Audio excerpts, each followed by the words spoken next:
Welcome to the Impact on the Ground podcast series. I'm Tiia Sammalahti, CEO of whatimpact.com. In this podcast series, we'll dig deeper into what it takes to make an impactful change in our society. I'll give a voice to charities, social enterprises, companies, grant makers, individuals, and government officials who all have one thing in common. They are keen to make a difference. We dive into practical solutions and observe the dynamics of those who have resources to give and those working with the beneficiaries on the ground.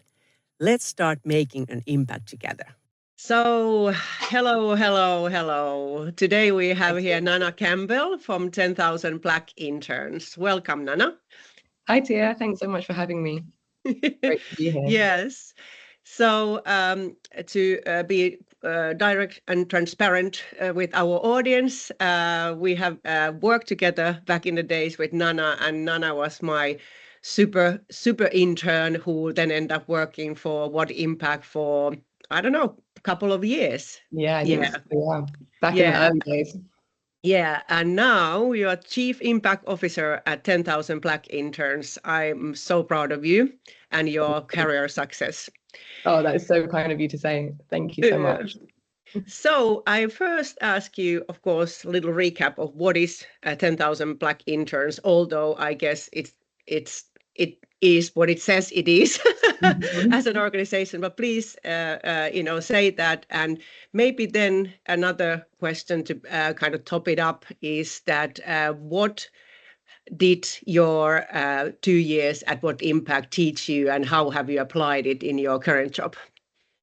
Great questions. So the 10,000 Black Interns program is a program that's run by the 10,000 Interns Foundation. We've expanded and grown since our first kind of inception. And so what we look like and what our operations look like are slightly different to when we started back in 2020. But our mission remains the same, which is to challenge the underrepresentation of Black talent across UK industries and provide equitable access to early careers for underrepresented and minoritized talent. We do that primarily through our internship program, which is the 10,000 Black Interns program, where we are matching talented individuals up with new opportunities, internships across 35 different sectors for a minimum of 6 weeks at a minimum of local living wage. 70% of our interns are now in full-time employment. So we have a really unique trust with young Black job seekers, which is amazing. And to date, we have provided over 10,000 paid opportunities to Black talent across the UK. Our mission is continuing and we're continuing to grow, but it's been an amazing journey. We started as a humble project to offer 100 opportunities to Black students in the City of London. And so to see the growth since 2020 has been fantastic. What did I learn from my time at What Impact? When I joined the 10,000 Interns Foundation, we were a team of 4. And so what we looked like operationally was more like a startup. And so my experience at What Impact was really helpful in being able to understand what a small organization needs and kind of having exposure to lots of different parts of a small and growing organization. Thanks to you, Tiia, I got lots of exposure to what that means from a kind of really junior operational perspective to, at the end, working more closely with you on kind of our strategic direction. And I was able to apply lots of those learnings to my time at the foundation. I started as a consultant, and of course, as you mentioned, I'm now Chief Impact Officer. So I've worn lots of different hats. I've also done a lot of operational and programmatic work.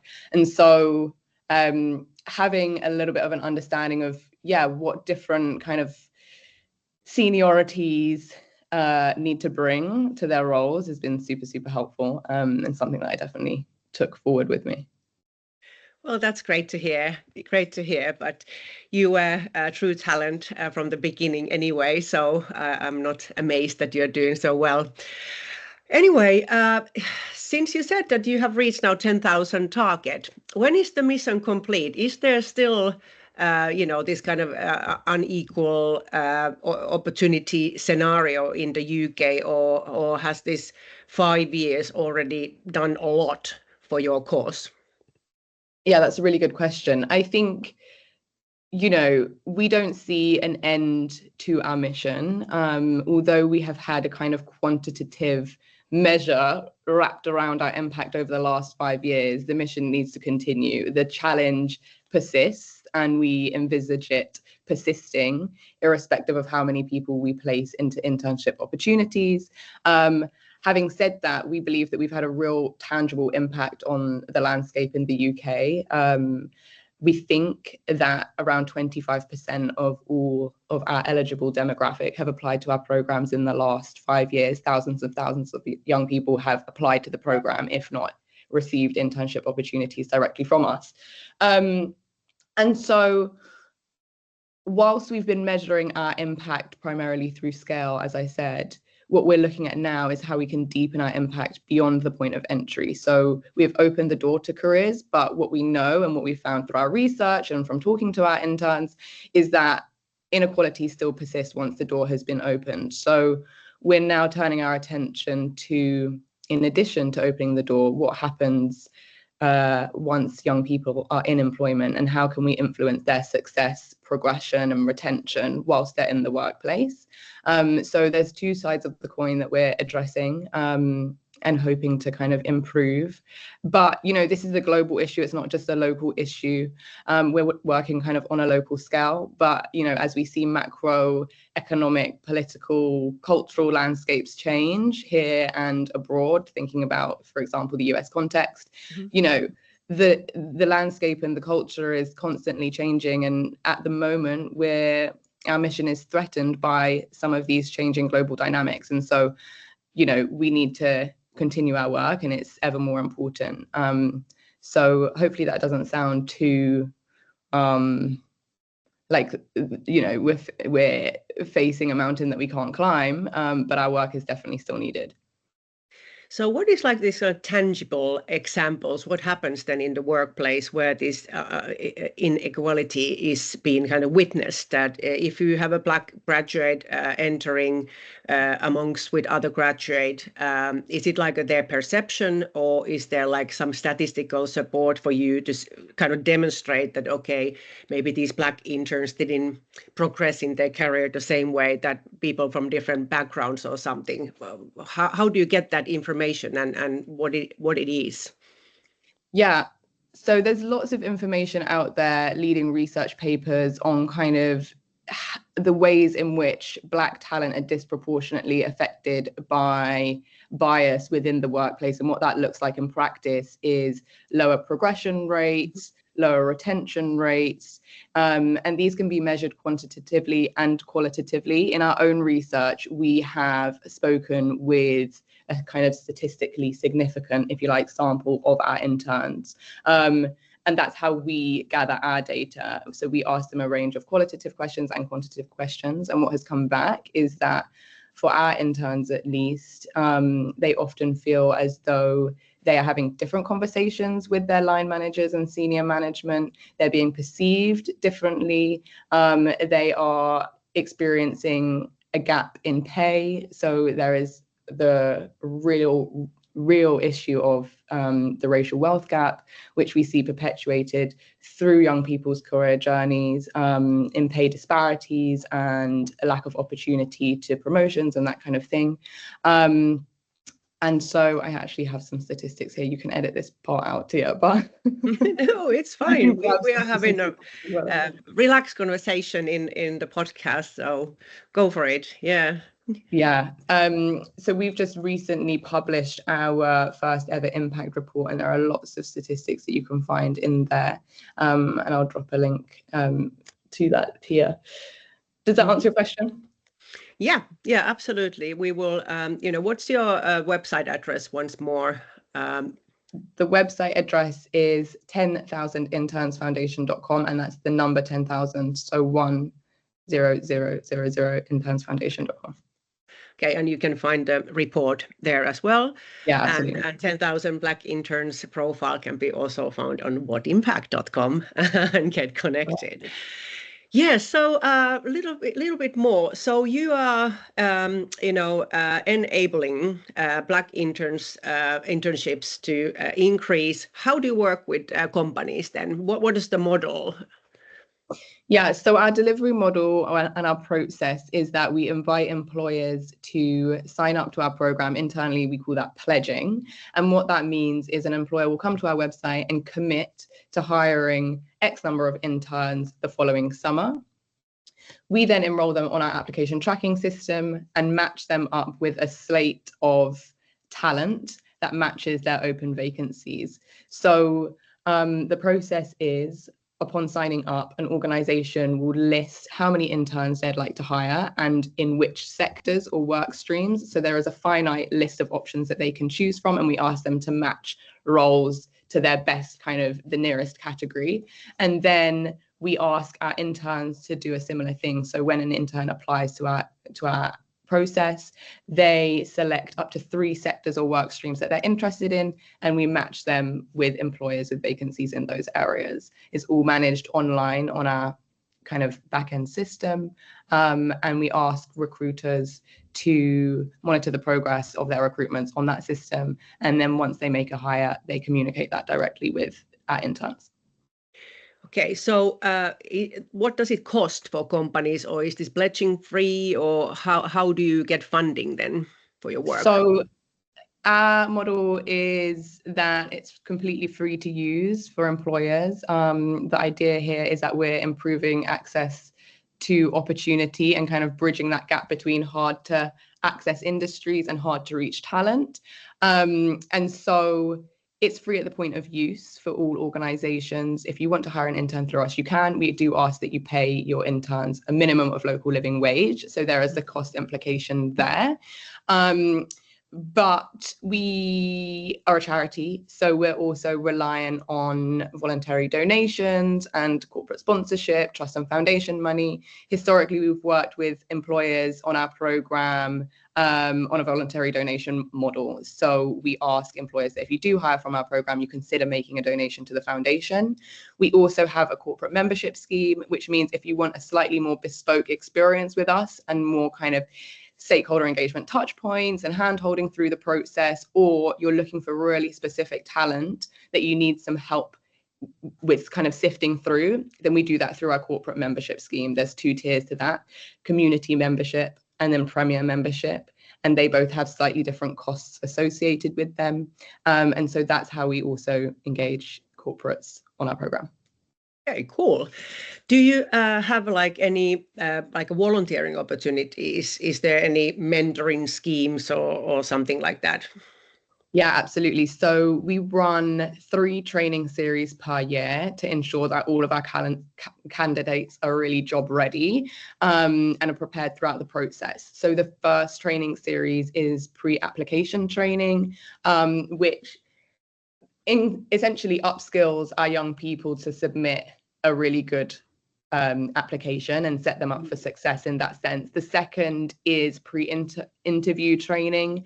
And so that does what it says on the tin, gears our candidates up for their interviews. And then the third is pre-internship training. And that's all about getting ready for your time in work. So that covers things like how to speak to senior members of staff, or how to write a good email, or how to set up a meeting, that kind of thing, or how to get over imposter syndrome. So that's more around soft skills. All of those training programs and series and sessions are run by volunteers, usually employers from our program. So they send a representative down to host the sessions, which is really helpful because our employers have a kind of intimate relationship with what we're doing on our program and a good understanding of what we're aiming to achieve. And so all of those sessions are run by professionals. In addition to that, we also have a mentorship program. And so whilst we encourage employers to match their interns up with a mentor internally, we also have a mentorship program outside of that. So for example, each year we celebrate our most outstanding interns, and that means slightly different things each year, but we match them up with a mentor. So there are those kind of volunteering opportunities that we offer. Okay, that's great. I think everybody would need this kind of a training. Yeah, Always, like, absolutely. of course, the technical skills, but the soft skills as well. And yeah, and the people who don't have maybe family background or so, regardless of your race, you don't have an example how to even behave at the workplace. And of course, this COVID period also kind of changed the experience and kind of gave maybe sometimes even a wrong illusion what the Mhm. working is and what the work is and how to kind of conduct yourself and so forth, because things were just not in a normal place. And now when we're in back to normal and the new normal, then there is like no example or training to kind of be obtained and see how things work. And of course, how many interns we've been hiring over the years. It's like probably 22 now, 23. So we have seen, of course, examples of this, that there is a lot of this kind of soft skills that you kind of have to train and or remind that this is not something to do in a workplace or something like that. So I Yeah, truly see the need. absolutely. And I mean, what we're seeing at the moment is a growing, I guess, a growing cultural gap with young people entering the workplace from a generational perspective. I think that Gen Zs have a completely different way of perceiving the workplace and kind of workplace culture to older generations. And I think we need to understand how we can bridge that gap, not necessarily reaffirming old ways of working, but transforming the kind of workplace to adapt for generational differences, which are cultural differences as well. And that's not a kind of unilateral process. It's about knowledge sharing and understanding Yeah. both sides' perspectives. And so, these training sessions have also been really helpful for employers to understand the kind of attitudes that are coming up through the next generation and how they can kind of better adapt their workplaces to fit new norms. And I think that we all have a part to play in kind of understanding that things are different now, and we need to adapt. That's such a good point, and definitely this would be a totally new work stream for you. Yeah. Has nothing to do with the background of the people. It's a generational thing and stuff, and definitely, I can see because I obviously am over 50 years old and born in 1970s, and that's where I come from, and so forth. So the mentality is sometimes very different from the new generations, and I don't know sometimes how to address that myself. Although you Yeah. try, but you just don't maybe speak even the same language and so forth around Exactly. this topic. Exactly. Yeah. Yeah. Hey, I wanted to ask about kind of the terminology in general language around, your name is 10,000 Black Interns, and I believe, since especially I have English as my second language, what is appropriate, to use. Is it okay just to say that, oh, I want to hire Black interns, or is it just your name and I would need to express it some other way to be respectful and not, because I don't mean anything by that, but I believe that there are many people that are very cautious, how they put their language. So what is the proper way of uh, talking about That's this? that's a really, really good question. And it's something that we've also been speaking about internally. And lots of people have different perspectives on what appropriate looks like. For us, it was really important not to shy away from the fact that our mission is supporting young Black people. We cannot be scared of using Black as a terminology. Our young people are Black, or they are of Black heritage. And we wanted to be really vocal about that. And our name, there's no better way to do that than Yeah. in our name. It's super, super explicit. This is what we are. This is who we are. We are a majority, kind of global majority heritage team. And for us, it's been a really empowering moment to be kind of Black and proud. And so I think that that's an integral part of our mission. we encourage all employers to be transparent about that as well, and to not shy away from recognizing that Black communities face different disparities in work. Let's talk about it. Let's be really vocal about it. Let's be explicit about it. Let's acknowledge that there are lots of different Black communities. Blackness is not a monolith. There's huge differences, and within Black communities. So we should also be kind of explicit about that. I think it's important that everybody also just uses a bit of common sense. Like, let's refer to Black, but let's not use Black to reinforce this kind of tick box narrative. So it might be that you're looking to hire diverse talent rather than hire Black talent just because they're Black. So I think that there are some nuances around language that have to be recognized. But for us as an organization, we also understand that everybody is at different points in their journey. And so as long as the intention is respectful, then we're not, our role is not to chastise people for using the wrong terminology or getting it wrong sometimes. We understand that that's part of the learning process and learning journey. Well, great. That's a great attitude, and yeah, because nobody wishes to insult anybody. It's just kind of, and also because this language kind of requirements or what is appropriate changes, and I don't think that is even changes at the same time in the different parts of the world. What I'm saying, that wherever somebody comes from, America or UK, there might be a little bit different opinions, or even different parts of United States or something around the topic. And then of course, if you go to any like African countries, what's the issue? I'm saying that it's totally different. And if you then kind of try to navigate in this, and it just kind of makes people too cautious, maybe because they are afraid of kind of behaving inappropriately. And of course, it has to do with other kind of any minority. It's not just a racial, it's kind of any minority, and sometimes even men and women and them, at the moment, that what should I say? How do you express what I'm trying to say without, kind of being that old-fashioned person born in 1970s? Yeah, exactly. I mean, I think, how can we ever address inequality if we don't address what that inequality is? We have to be vocal about some of these things. Similarly, we launched a second program supporting disabled communities.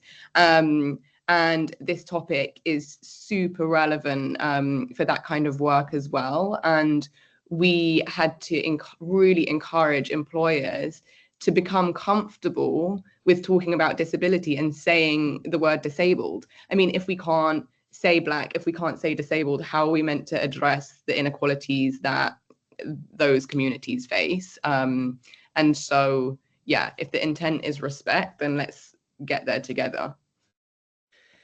Wow, this was such a lovely conversation, so insightful, and fantastic work you're doing. So I encourage all the companies and of course charities as well from our platform to look into your website, making the pledge, kind of look around, how they could hire people of color, and in more kind of like maybe a transparent way as well, kind of advertising jobs in wider to the wider audience, and also then including some of your intern candidates into the process. So and also of course sponsorship and this volunteering. You are expecting that from corporates and so forth. So we at What Impact truly encourage companies to look into that option as well. And there is a lot of social value to be delivered by working with you. Lots and lots. And for companies that are looking to support charities like ours, in our case, there's no obligation to hire through the program, but we still really appreciate your donation. It allows us to keep doing the work that we do. So there's opportunities to support us beyond the internship program and a corporate membership scheme as well. Okay, thank you, Nana, so much, and all the best for the future. Thank you so much, Tiia. It's been great. Thanks for having me.